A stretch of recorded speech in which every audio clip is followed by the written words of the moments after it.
Now, directly, I would like to take you to the very first part where the thesis begins is Victorian era in 1837 to 1901. I think बड़ा important होता है किसी भी movement में उसके की features को सबसे पहले आइडेंटिफाई करना एंड स्पेशली विजुअल कम्युनिकेशन अगर डिज़ाइन था तो मेरे लिए सबसे इंपॉर्टेंट ये था कि मैं आइडेंटिफाई करूँ कि उसके की फीचर्स क्या हैं जो कम्युनिकेशन डिज़ाइन में in a form of a visual design हमें नजर आते हैं. So here I would like to start off with the first ever example which I found, auction of the Nagpur Jews 1855. इसमें जो कॉमन फीचर्स हम identify करते हैं Victorian era के वो that starts from number 1 decorative outer borders, use of elaborate typography, symmetry, highly ornate and busy imagery, and the last one is black and white illustrations. So we have another example जिसमें हमें Victorian जो features हैं decorative ornate borders symmetry highly ornate impact जो है इसके references मिलते हैं. But black and white illustrations की जब हम बात करते हैं तो this things become very interesting. Punjab public archive में मुझे एक पेज मिला अखबार का और मेरे लिए ये खजाना था बिकॉज विजुअल कम्युनिकेशन डिज़ाइन का कोई एक ऐसा रेफरेंस जो डिज़ाइन की फॉर्म में एग्जिस्ट करता हो. नॉर्मली इट हैपेंस के पोस्टर्स प्रिंट होते हैं, बैनर्स प्रिंट होते हैं, बनते हैं, वो किसी डिजिटल आर्काइव में तो सेफ रह सकते हैं लेकिन उस तरह से उनकी कोई इतनी टाइमलाइन नहीं होती कि उनको किसी आर्काइव में रख के सेव किया जा सके या उनकी रिकॉर्ड कीपिंग की जा सके. सो न्यूज़पेपर जो है वो बड़ा एक इम्पॉर्टेंट सोर्स था आर्काइव की कलेक्शन का कि जहाँ से आपको एविडेंस और रेफरेंसेस मिलते हैं विद डेट, ऐसी ऑथेंटिसिटी के जिसको चैलेंज भी नहीं किया जा सकता. So illustrated London news 1842 to 1892 at that time it was not less than in Instagram, Facebook और व्हाट्सएप स्टेटस. लोगों के पास इंफॉर्मेशन मैसेज तक जब पहुंचनी है उसके लिए एक बहुत इंपॉर्टेंट मीडियम जो है वो था न्यूज़पेपर. न्यूज़पेपर थे लेकिन पिक्चर के साथ जो न्यूज़पेपर इंट्रोडक्शन है वो इलस्ट्रेटेड लंडन न्यूज़ ने किया, ये इसका की फीचर था. सो जब ये एम्फेसिस होता है पिक्चर्स पे तो visual exploration through pictures, answering history and then the very important part supporting the news authenticity. खबर कितनी सच्ची है उसके लिए वो विजुअल्स है वो भी वहां पर हेल्प कर रहा है.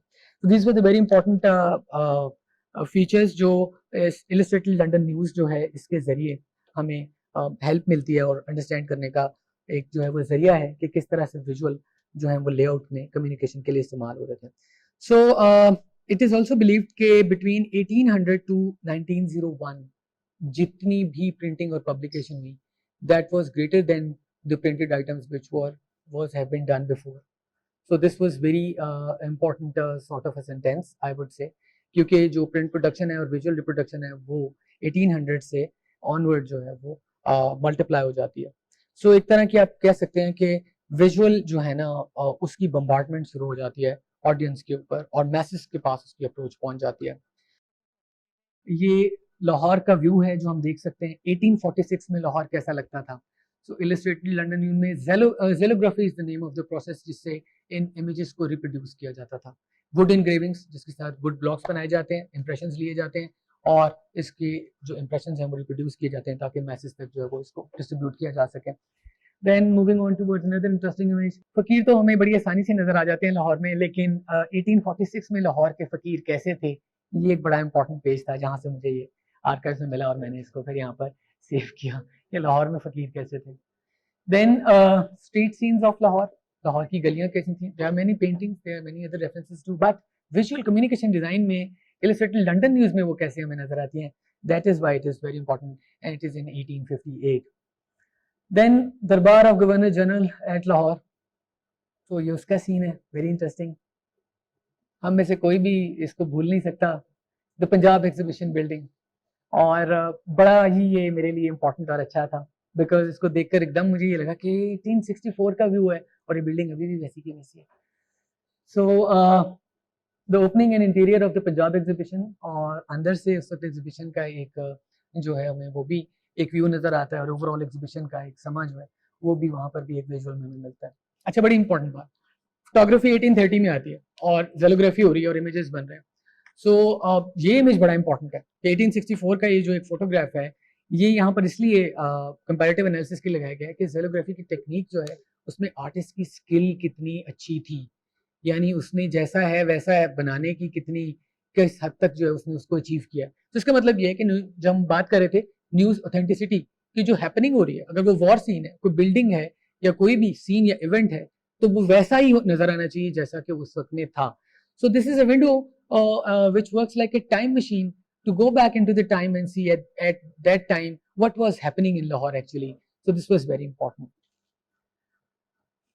Lahore Darbar, 1864, Lahore railway station, government college and oriental college. हमारे पास ओरिएंटल कॉलेज से भी एक सर मौजूद हैं.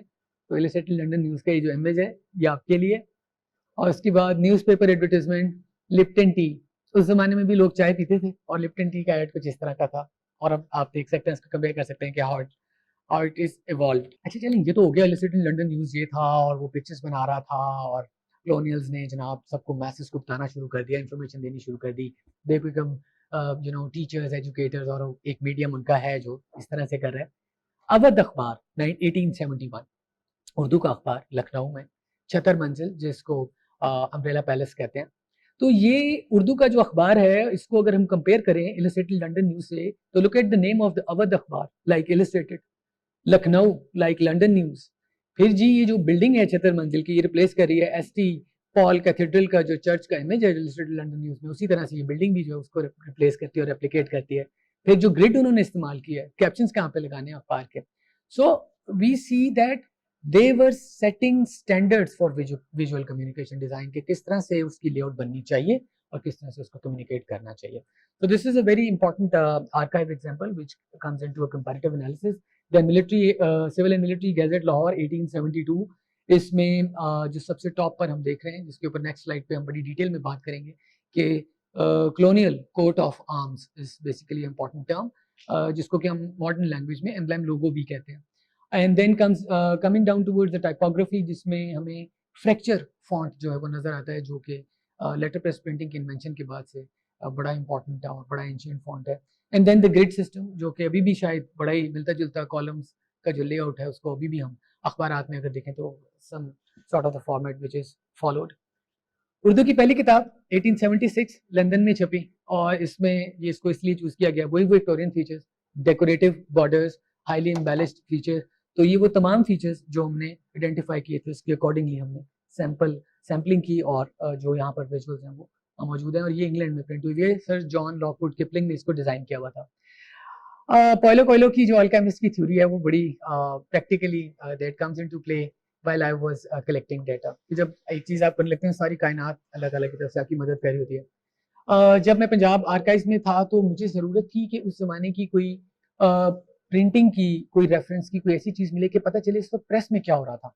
तो मुझे एक वहाँ से प्रिंटिंग प्रेस की कैटलॉग मिली जो कि 1877 की थी, जिसमें उस ज़माने के प्रिंटिंग के स्पेसिमेंस मौजूद थे.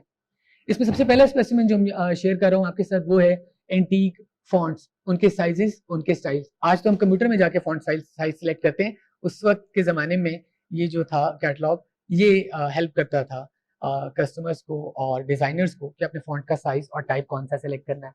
फिर ऑर्नामेंटेड फॉन्ट्स की कितनी टाइप्स और कैटेगरीज थी, ये उसका रेफरेंस. फिर कॉम्बिनेशन बॉर्डर्स किस तरह के थे. आज जो हम सर्टिफिकेट डिज़ाइन करते हैं उसमें आपको इस तरह के बहुत से कॉम्बिनेशन बॉर्डर्स नजर आते हैं. Then we have corners and brass French rules. Then we have crest and coat of the arms in different variations and different sizes. And then a law journal in 1878.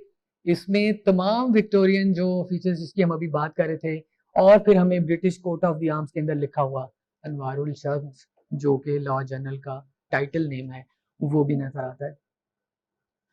Then a catalog title 1881, जिसमें हमें फिर वही embellishment, coat of the arms और title जो stage है वो नजर आती है. तो इसमें basically coat of the arms hereditary symbols which were used to recognise ancestry. Battlefield में अगर आपने एनिमीज को रिकॉग्नाइज करना है, प्रॉपर्टी को रिकॉग्नाइज करना है, और letter on it has become to recognise the professions. और अब ये जो है एम्ब्लेम लोगो की शक्ल में जो है it has become part of our professional sort of pursuit and persona. So इसमें जो पार्ट्स हैं कुछ वो बड़े इंपॉर्टेंट हैं. 4 मेजर पार्ट्स होते हैं. नंबर 1 होता है जी motto, a saying which says about something about the honour. Then a crest, a 3 dimensional symbol होता है जिसको हम शील्ड भी कहते हैं, और इसके ऊपर एलिमेंट्स हैं जो पेंट किए जाते हैं, और सपोर्टर्स होते हैं. सपोर्टर्स एनिमल्स भी हो सकते हैं, ह्यूमन फिगर्स भी हो सकते हैं. सो ये पहला ईस्ट इंडिया कंपनी का कोट ऑफ द आर्म्स है, जिसमें सी लायंस जो हैं वो दोनों साइड्स के ऊपर इसको होल्ड अप करते हैं. क्वार्टर जो है उसमें 3 शिप्स दिखाए गए हैं विद फुल मास्ट, और ये डिपिक्ट करते हैं their journey towards the east in favourable winds. और इसके ऊपर जो है वो दो लैटिन मोटोज हैं और एक मोटो जो है जिसके नीचे ग्लोब का इमेज है, गॉड इज आवर लीडर उसके मीनिंग है, और सेकंड है when God leads nothing hurts. Moving on towards the British coat of the arms, British has taken over to East India Company right afterwards. तो British जो coat of the arms है इसके जो character features हैं इसमें 3 countries हैं जिनको signify किया गया। मैंने इससे पहले यकीन माने मुझे जब ये लोगोस में मरी बेरी पे कहीं देखता था तो मुझे लगता था बड़े कॉम्प्लिकेटेड से बने हुए हैं और इस पे कुछ ये क्या है इतना मुश्किल लोगो क्यों बनाया हुआ, हमें तो पढ़ाया जाता है लोगो बड़ा सिंपल होना चाहिए। तो जब मैंने कोट ऑफ द आर्म्स देखे तो मुझे पता चला कि नहीं, coat of the arms is something else. It is a decorative Victorian style of emblem logo which has much more to convey. So इसमें यहाँ ये जो शील्ड है इसके अंदर 3 कंट्रीज हैं जी, Ireland, Scotland and England. So I got like ये 3 कंट्रीज कैसे ये दिखा रहे होंगे। सो इसकी जो अब हमने थोड़ी फर्दर स्टडी की और रिसर्च की तो पता चला इन क्वार्टर्स में जी सिंबल्स इस्तेमाल किए गए हैं। यहाँ पर जो इसकी रेजोल्यूशन है इमेज की बहुत अच्छी नहीं है, बट जो फर्स्ट और फोर्थ क्वार्टर है उसमें 3 लाइन्स हैं which are the symbol of Englishness England, and जो सेकंड क्वार्टर है उसमें लाइन पसांड है जो कि स्कॉटलैंड का सिंबल है, और जो हार्प है डेविड का जो इंस्ट्रूमेंट भी है म्यूजिकल कहा जाता है उससे हम रिलेट करके समझ सकते हैं, तो वो आयरलैंड का सिंबल है। So lion is a symbol of England Englishness और unicorn is a symbol of Scotland. But there is a myth कि यूनिकॉर्न अगर अनचेंड होगा तो वो एक डेंजरस बीस्ट हो सकता है, लिहाजा आपको जितने भी English coat of the arms नजर आएंगे उसमें वो चेंड यूनिकॉर्न्स हैं वो आपको नजर आएंगे। These are few more specimens and examples of coat of the arms जिसमें डिफरेंट साइजेस थे। और ये एक और कैटलॉग है जो 1918 में मुझे मिलती है, फिर वही पाइलो कोयलो वाली मदद होती है, फिर एक और जो है वो मुझे रेफरेंस मिल जाता है बड़ी मुश्किल से, और इस कैटलॉग में भी कई और रेफरेंसेस मौजूद थे। और यहाँ पर जो कोट ऑफ द आर्म्स की शेप्स और डिजाइन की डेवलपमेंट है वो 1877 से 1918 तक किस तरह चेंज और इवॉल्व होती है, तो वहाँ यहाँ से हमें जब स्पेसिमेन मिलते हैं तो हम उसको कंपैरेटिव एनालिसिस कर सकते हैं। और एक और जो बड़ी इंपॉर्टेंट चीज मिली वो ये थी कि प्रिंटिंग प्रेस में उर्दू, गुरमुखी और हिंदी के भी प्रेस के स्पेसिमेंस मौजूद थे, विच मीन्स कि प्रेस एनवायरनमेंट में पब्लिकेशन में इन 3 लैंग्वेजेस को भी इस्तेमाल किया जा रहा था by colonial press. These were specimens of check scrolls, बड़े कॉमन हैं आजकल, हम इसको मोस्ट प्रॉब्ली गूगल करें अगर क्लिप आर्ट्स के ऊपर तो हमें इस तरह के कई रेफरेंसेस मिलते हैं। लेस के चिप्स के ऊपर जो रुपीस लिखा होता है वो वाले स्क्रोल्स जो हैं वो भी आपको कुछ इस तरह के नजर आते हैं, अभी भी हम इस तरह की फॉलो कर रहे हैं। And then this is very important, the last one जो कि जिसमें हमें एक सूरज नजर आता है, उसकी 2 आंखें भी हैं, उसके कुछ एक्सप्रेशन भी हैं, नीचे बैंड्स भी नजर आते हैं। ये पंजाब आर्मोरियल साइन का एक पहला एक फॉर्म था जो इस कैटलॉग में मुझे मिला। सो यहाँ से जब हम आगे मूव करते हैं तो मुझे एक कड़ी और मिलती है, क्योंकि मेरे जहन में ये था कि इतना सिंप्लीफाइड और इतना सोफिस्टिकेटेड हो नहीं सकता, there must be something at the back of you know this whole imagery and simplification. So I came across with a book, which the book name was Dardistan, which was published in 1866, जिसमें एक rising sun है और ocean ripples हैं, और इसमें जो हैं वो 2 लैटिन फ्रेजेस हैं, और एक्स ओरिएंटे लक्स, light is coming from the east, which is explaining the natural phenomena of the sunrise, and x occidente lux, and the law is coming from the west. So this is very prejudiced and this is very biased कि ये जो 2 Latin phrases हैं ये explain ये करें कि east से जो क्रिएटिविटी और आइडिया है that is of no use until it is tamed by the law of the west. So that's how ये जो लोगो था, इस लोगो के बाद हम जरा कंपैरेटिव एनालिसिस में देखते हैं कि ये लोगो जो है एम्ब्लेम लोगो, ये आगे जाके जो हमने कैटलॉग में हमें पंजाब का एम्ब्लेम जो साइन नजर आता है उसमें जो है हमें Punjab basically Persian word which is a compound of पंज 5 आब वाटर लैंड ऑफ रिवर्स। सो इसके भी 2 मीनिंग है, और ये जो 2 मीनिंग उसमें से जो एक मीनिंग है वो खुशवंत सिंह जिन्होंने हिस्ट्री के ऊपर हिस्ट्री ऑफ 6 की बुक लिखी है जिसमें इसकी मीनिंग है strength from the reverse, but इसके और मीनिंग जो है let it grow from the reverse. English translation अगर आप गूगल में करें तो उसकी ये मीनिंग नजर आते हैं।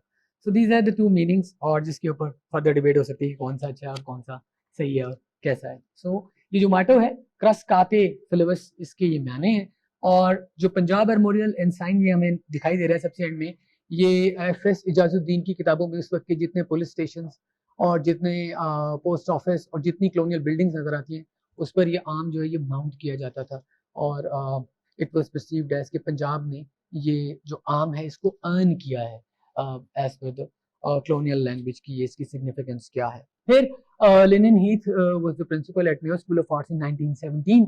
सो उसका एक जो certificate of diocese of Lahore है, वहां पर हमें फिर वही राइजिंग सन का सूरज और 5 जो बैंड की स्ट्रिप्स हैं वो एक लोगो में नजर आती है। इसको मैंने ब्लो अप किया है, बहुत छोटा सा एक मजार बाजार किताब में एक सर्टिफिकेट का इमेज था, फिर इसको बड़ा मुश्किल था कि फोटोशॉप यानी सॉफ्टवेयर यूज करके इसको ब्लो अप किया so that we can look at it, और थोड़ी सी पोस्ट प्रोडक्शन की हुई है।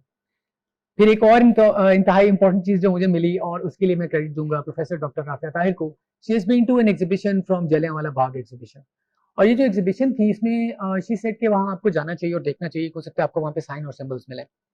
मैं डॉक्यूमेंट्स देख रहा था तो 14 अगस्त 1919 को, व्हाट ए कोइंसिडेंस, कि मुझे पंजाब यूनिवर्सिटी का ये एक लोगो नजर आया। अब ये पंजाब यूनिवर्सिटी का लोगो है, इसमें भी सन है, 5 ब्रिलियंट्स हैं, और पंजाब की स्पेलिंग अगर आप जरा नोट करें तो ये सिंडिकेट के डिसीजन के बाद जो है लेटर ऑन जो है इसको फिर चेंज किया गया। नेशनल कॉलेज ऑफ आर्ट्स का लोगो उनके प्रोस्पेक्टस पे और उनके बहुत सारी जगहों पे जो है डॉक्यूमेंटेड है, जिसमें ये evolution of the logo of Mayo School of arts. अब जो मैंने पंजाब यूनिवर्सिटी का लोगो आपको दिखाया और बाकी रेफरेंसेस दिखाए, so now we can see कि किस तरह से वो जो राइजिंग सन और 5 बेरोलिट्स का जो कॉन्सेप्ट है वो इवॉल्व होते होते reaches to the contemporary logo of National College of arts.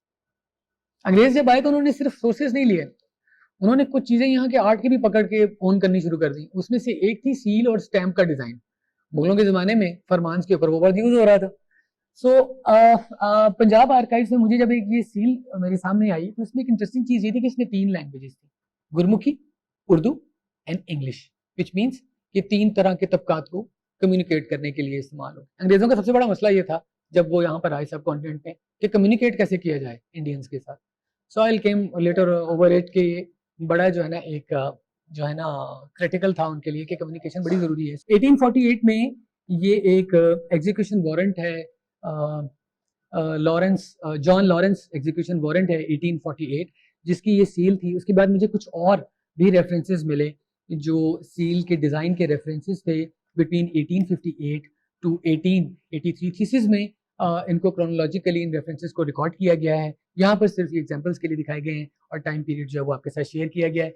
Stamp paper कैसा होता था जी 1867 में, आर्काइव डिपार्टमेंट में जाना और किसी डॉक्यूमेंट को अप्रोच करना बड़ा मुश्किल होता है। तो मुझे एक स्टैम्प पेपर जो है ये बड़ा इंपॉर्टेंट था उस वक्त का, क्योंकि इसमें British coat of the arms भी मौजूद है, इसमें विक्टोरियन डिजाइन के सारे जो इन्फ्लुएंसेस हैं वो भी एग्जिस्ट करते थे, एक लेआउट का रेफरेंस भी था। और ये जो स्टैम्प पेपर है ये इवॉल्व होता है, इसके डिफरेंट सिर्फ एक नहीं था बल्कि और भी बहुत से रेफरेंसेस जो हैं वो डिफरेंट प्राइस टैग के साथ जो है वो मौजूद थे, जिसमें 4 आना, हश्त आना, यक आना, यक रुपया। देन 1872 का एक stamp paper, we can see कि उस जमाने में कैसा होता था, और ये एक कश्मीरी डॉक्यूमेंट है। और देन कम्स स्टैम्प पेपर्स 1880, ये उसका एक रेफरेंस है।